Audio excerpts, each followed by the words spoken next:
Today I got the privilege to see somebody up close and personal that's struggling with a frozen shoulder. And it was a hurtful thing to see. Um, this lady came in with a shoulder diagnosis. We looked at her and did some testing and realized she was probably dealing with frozen shoulder.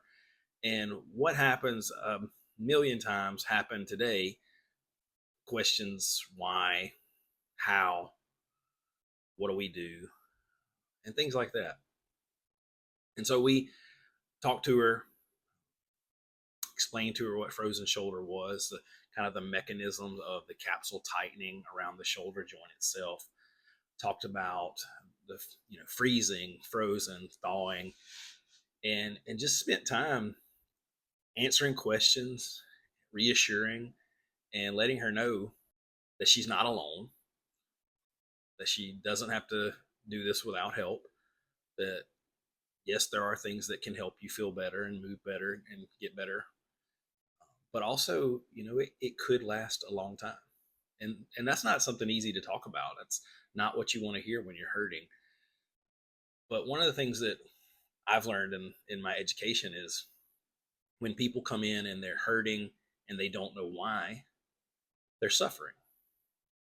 And then if we can stop and do some education and explain to them why they're hurting, how they got there, how they need to get through it, or how they're going to get through it, and what the outlook is, then you go from suffering to just in pain.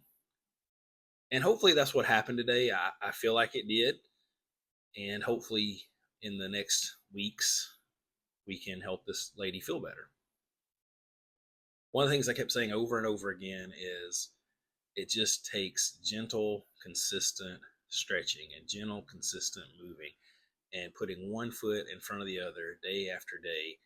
And I truly believe that, and the research supports it. So I just wanted to share that real life story that actually happened today, just a few hours ago. I didn't make this up.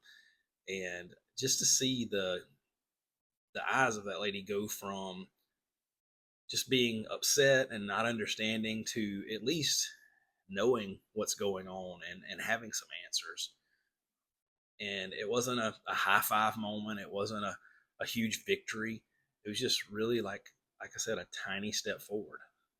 But with that first step forward, we can take a lot more together. So I just want to encourage you, if you're struggling with frozen shoulder and nobody's ever explained it to you. That was another thing.